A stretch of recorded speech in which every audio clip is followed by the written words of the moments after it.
स्वागत है आपका अपनी YouTube channel future exam point में। आज हम लाभ हानि के टाइप 5 कराने वाले हैं। उसका पहला सवाल आपको इस वक्त दिखाई दे रहा है। मनोज ने 2280 रुपये में 2 टीवी खरीदे।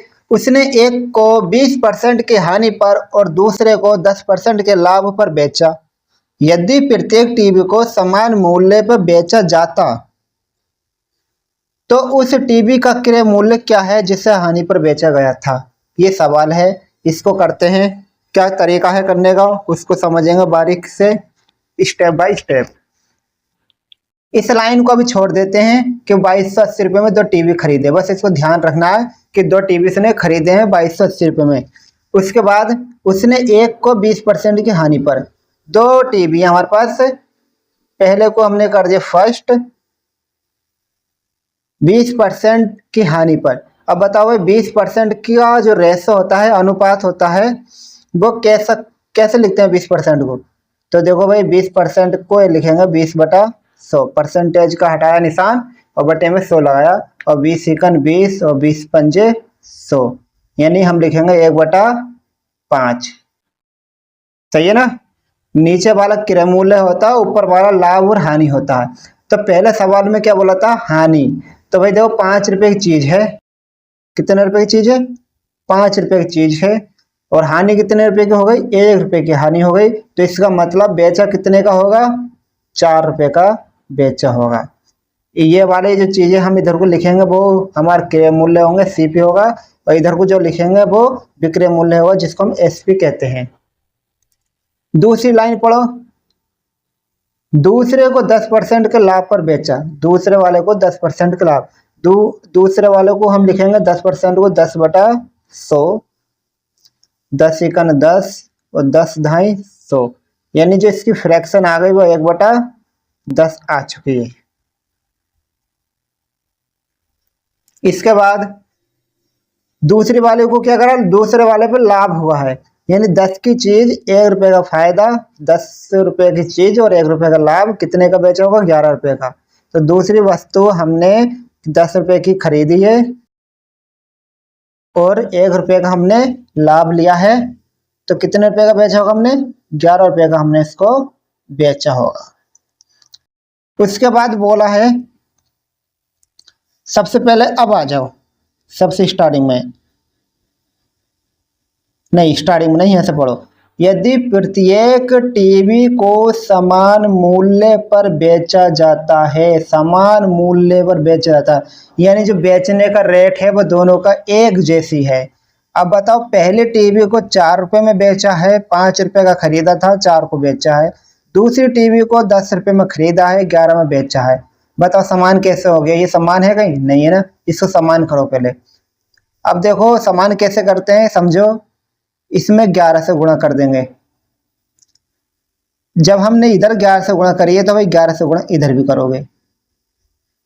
अब ये क्या हो जाएगा? 11 से 44 हो जाएगा। पर ये तो 11 ही अब भी, तो इसमें 4 से गुणा कर दो। जब इधर करी है तो इधर भी करो। ये कितना बनेगा? 11 पंजे 55। ये कितना बनेगा? 40। ये कितना बनेगा? 44। ये कितना बनेगा? 44। ठीक है ना। अब देखो ये तो हो गया। तो उस टीवी का क्रय मूल्य क्या है जिसे हानि पर बेचा गया था? उस टीवी का हमें क्रय मूल्य बताना जिसे हमने हानि में बेचा। तो बताओ हानि किस पर हुई थी? 55 की चीज 44 रुपये में हम बेच रहे थे, तो हानि पहले टीवी पे तो हुई है, इस पर हानि हुई है। पर अब ये एक काम करो। क्या काम करना है? सबसे ऊपर लाइन पढ़ो, सबसे ऊपर वाली। इसमें क्या बोला था कि 2280 रुपये में 2 टीवी खरीदे हैं। कितने रुपए में खरीदे थे 2 टीवी? 2280। अब पर हमारी जो कीमत हो रही है, खरीदारी की जो कीमत हो रही है वो कितनी हो रही है? 55 ही है और 40 ही है। टोटल कीमत कितनी हो गई? 95 रुपये हो रही है टोटल कीमत तो अपनी। हो रही है हो ना हो रही है। पर इनकी कीमत कितनी दी गई है? 2280 रुपये की इनकी कीमत हैगी। तो भाई 1 यूनिट का मान निकाल लो। तो 22/2280/95, ये 1 यूनिट की वैल्यू आ चुकी है। और हमें क्या निकालना, उस टीवी का क्रय मूल्य बताना जैसा हानि पर बेचा है। तो इसका क्रय मूल्य अपना कितना, इसका कितना 55, यानी अब 55 यूनिट की हमें वैल्यू निकालनी है, जो कि नई लाइन से निकालेंगे हम। यहाँ निकालेंगे 55 यूनिट की वैल्यू निकालेंगे तो हो जाएगा 2280/95 गुणा 55। 5 से काटोगे तो 5 एकन 5 एकन कट गया, 5 से काटेंगे 5 एकन 5, और कितना बचा, 4 45 हो गया, और 5 9 45, यानी कह सकते हैं जो अब आया है वो आया है 2280 गुणा 11 और बटे में 19। ठीक है ना। अब 19 से काट दो इसको, 19 से काटेंगे तो भाई देखो 19 एकन 19, ठीक है, कितना बचा 3 हो गया 38 से, तो 19 दूनी 38 और 0 पीछे वाले ये रहा, यानी कितना आ गया अपने पास 120 गुणा 11।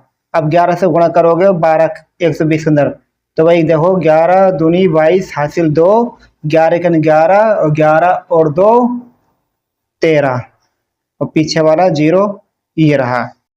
सही है, कितना आ गया 1320, ये इसका आंसर होगा।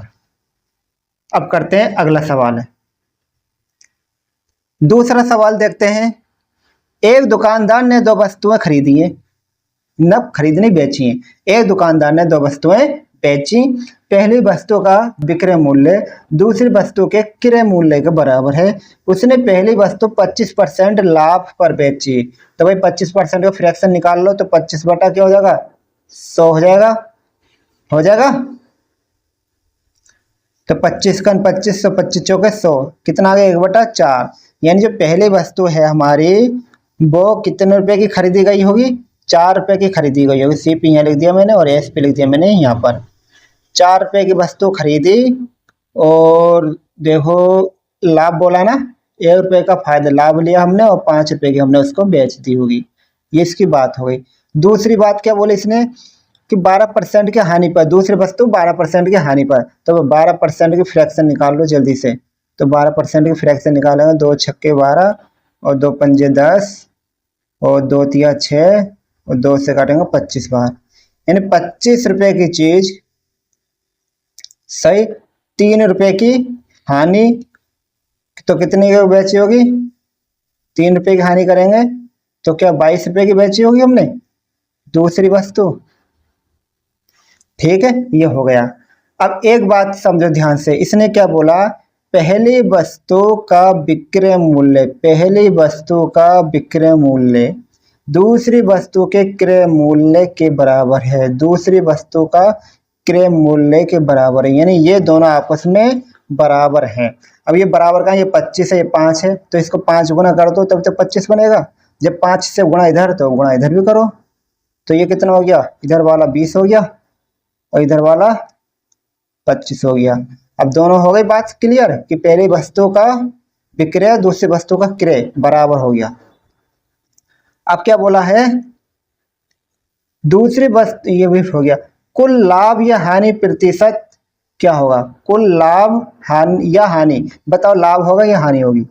पहले टोटल देख लेते हैं, टोटल सीपी कितना होगा हमारा, तो टोटल सीपी हो गया हमारा 45, क्योंकि 20 ये 25 ये, और टोटल एसपी देख लो कितना होगा, 5 2 7 और 2 2 4, टोटल सीपी हो गया हमारे पास 47। अब बताओ दोनों सौदा मिला के, हमने दोनों वस्तुओं को मिला के 45 रुपए की खरीदी थी और 47 रुपए की हमने बेची है, तो बताओ हानि हुई होगी या लाभ हुआ होगा। तो भाई जायज दिख रहा है हमें, 2 रुपए का हमें फायदा हो गया, पर 2 रुपए का फायदा किसके ऊपर हुआ है भाई, 45 पे ही होगा, नहीं होगा, यानी कि क्रय मूल्य पे, क्रय मूल्य पे गुणा 100। 5 से काटेंगे, 5 दूनी 10, 0 ऐसे 5 9 45, कितना आ गया 40 आ गया ऊपर और नीचे 9 आ गया, आ गया। अब 9 से भाग कर लो 45 को, तो देखो 9 चौक 36, 9 चौक 36 और 4 बचा, 36 4 40, ये हमारा लाभ प्रतिशत आ गया। क्या हुआ, लाभ प्रतिशत, लाभ प्रतिशत हमारा ये ज्ञात हो गया। अब करते हैं अगला सवाल, सवाल नंबर 3 देखते हैं। एक विक्रेता ने 490 रुपये में 2 वस्तुएं खरीदी हैं। कितने रुपए में? 490 में 2 वस्तुएं खरीद ली उसने। उसने एक वस्तु को 20% की हानि पर और दूसरी वस्तु को 16% लाभ पर बेचा। यदि दोनों वस्तुओं के विक्रय मूल्य समान हो तो 20% हानि पर बेची गई वस्तु का क्रय मूल्य ज्ञात कीजिए। सेम वही लेवल है, वही तरीका है। तो देखो 20% की हानि यानी 20% की फ्रैक्शन निकालोगे तो 20/100 और 20 और 20 यानी फ्रैक्शन आ गई 1/5। तो पहली वस्तु का हमने निकाला, एक तरफ लिखेंगे CP और एक तरफ लिखेंगे SP। तो पहली वस्तु को हानि पर बेचा है, तो हानि पर बेचा है तो 5 रुपए की चीज, ठीक है ना, 5 रुपए की वस्तु है, 1 रुपए का हमने लाभ यानी हानि उठाई है, तो 4 रुपए की हमने बेची होगी। ये लाइन हमारी क्लियर हो गई। दूसरी वस्तु 16% लाभ पर बेचा। 16% की फ्रैक्शन निकाल लो भाई। पहले 16% की फ्रैक्शन निकालेंगे तो 16/100 हो जाएगा। 2 से काटोगे, 4 से काट लो, 4 चौक 16, तो 4 दूनी 8, 2 बचा, 4 पंजे 20, ये 4/25। सही है ना। इसके बाद अब यहाँ पे लिखो दूसरी वस्तु के बारे में। दूसरी वस्तु हमने 25 रुपए की खरीदी थी और लाभ हमने लिया 4 रुपए का, तो कितने की बेची होगी? 29 रुपए की हमने बेची होगी। अब सवाल ने बोला है कि दोनों वस्तुओं के, यदि दोनों वस्तुओं के विक्रय मूल्य समान हो। अब विक्रय भाई यहाँ समान का है, एक का विक्रय 29 है, दूसरे का 4 है, तो समान करोगे तो भाई यहाँ पर 29 से गुणा करोगे तो यहाँ भी करोगे। अब भाई यहाँ 29 तो इसके अंदर आ गया और 4 भी इसके अंदर फालतू हो गया, तो 4 से गुणा इस वाले में कर दो, इधर कर दो। अब देखो विक्रय दोनों का सेम हो चुका है, हो गया ना, हो गया। अब सवाल ने क्या बोला है? 20% हानि पर बेची गई वस्तु का क्रय मूल्य बताओ। 20% की हानि पर बेची गई, तो 20% की हानि पर कौन सी बेची गई थी भाई? पहली वाली वस्तु थी, ये वाली, ये तो बेची गई थी। इसका हमें क्या बताना है? क्रय बताना है, यानी इसका मान बताना है। जो 25 से गुणा 29 है, तुम कहोगे इसकी गुणा कर दो आंसर आ जाएगा। इसके ऐसे ऐसे कैसे आ जाएगा आंसर? उधर देखो, सबसे पहले कह रहा है एक विक्रेता ने 490 रुपये 2 वस्तुएं खरीदी, यानी इन दोनों को जोड़ने के बाद 490 बैठता है। तो भाई पहले वालों की गुणा करके देखो कितने बैठ रहा है।